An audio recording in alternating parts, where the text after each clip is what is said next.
जय भीम जय संविधान. लोकशाहीर अण्णाभाऊ साठे आणि लहुजी वास्ता साळवे यांचं नाव घेऊ नको, तुझी लायकी नाही. ए सापटत दिन काय बी लिहित आहे. तुला कळाले अण्णाभाऊ साठे, तुम्हाला कळाले लहुजी वास्ता. मनुवादी विचाराच्या दावणीला जे तुमचे नेते तुम्हाला नेऊन बांधायला लागले, 4-5 डोके, ते तुम्हाला कळाले का? लोकशाहीर अण्णाभाऊ साठेंनी जीवनाची कादंबरी फकीरा बाबासाहेबांना अर्पण केली. सगळ्या जगाला माहिती. तुम्हाला माहिती बंधूंनो, जो झोपलाय त्याला उठवा येतं, पण झोपीचं सोंग करणाऱ्याला उठवा येत नाही, असा तुमचा नेता झालाय. त्याला सगळं माहिती, उपकाराची जाणीव नाही, आणि विशेष म्हणजे त्याला हे बी माहिती की दिलेला श्वास आणि तोंडातला घास हा बाबासाहेबांना दिलाय. दान दिल्ली भाकरी खातोय आणि डरकाळीची भाषा करतोय तुमचा नेता. आणि माझ्यासारखं जर तुम्हाला कोणी सांगायला लागले की बाबांनो सावध व्हा, नेते भरकटलेत, नेते भटकून गेलेत, नेते संपलेत, त्यांच्या नादी लागू नका, तर माझा त्रास व्हायलाय. कशामुळं मी लोकशाहीर अण्णाभाऊसाठी सांगू नको आणि लहुजी वास्ता त्यांचं नाव कशामुळं नको घेऊ? महात्मा ज्योतिबा फुले, सावित्रीबाई फुले यांनी पुण्यामध्ये जावा मुलींसाठी शाळा काढली. लहुजी वास्ता साळवे हे सावित्रीमाचे अंगरक्षक होते, मनुवादी बामणांकून माईचं रक्षण करण्यासाठी. त्या काळात लेकरं पोत्यात बांधून आणून लहुजी वास्ता साळवे शाळेमध्ये सोडायचे. अन्न धान्य पीठ जे काही भेटल ते गोळा करून शाळेसाठी मदत करायचे. कशामुळं? की मनुवाद्यापासून रक्षण व्हावं समाजाचं, लेकरं शिकावा, सावरावात, पुढं जावा, समाज माझा चांगला व्हावा. मग एक न शिकलेल्या माणसाची एवढी धडपड होती की समाज आपला योग्य दिशेने जावा. मग शिकलेली माणसाला काय आताचे नेते तुमचे काय करायला लागले तरी?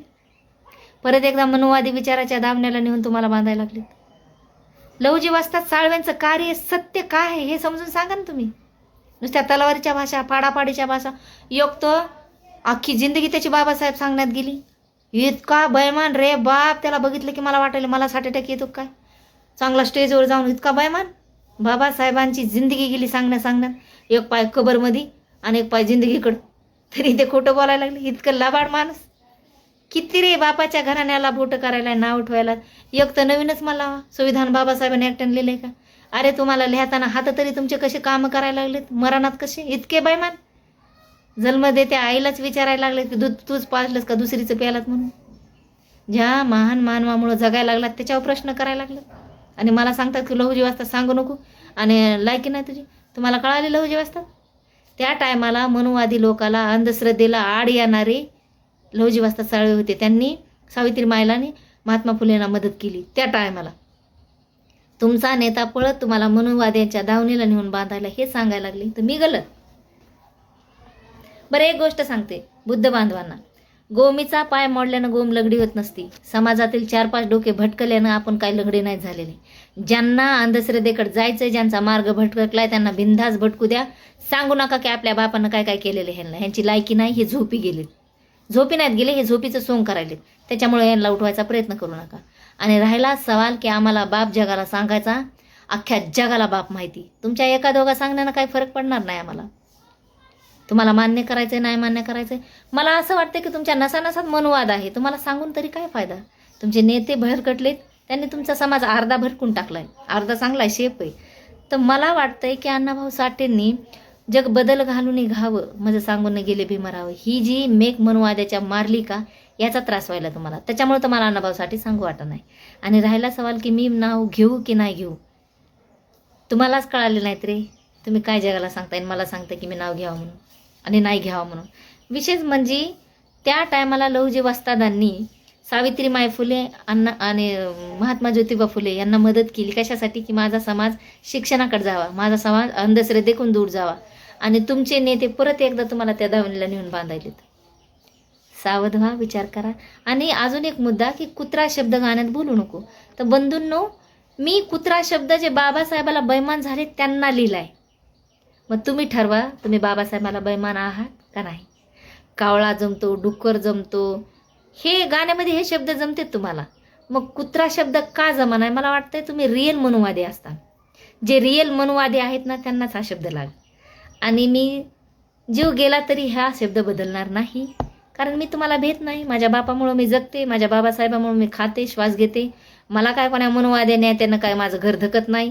आणि राहिला सवाल की ही शिकलेली नाही, अडाणी नाही, हिचं घर धकायलंय, तर हो, माझ्या बापाचं नाव घेण्यानं माझ्या घरात जर 1,000-500 रुपये मला धम्मदान येत असेल तर मी ते मानानं सन्मानानं स्वीकारेन.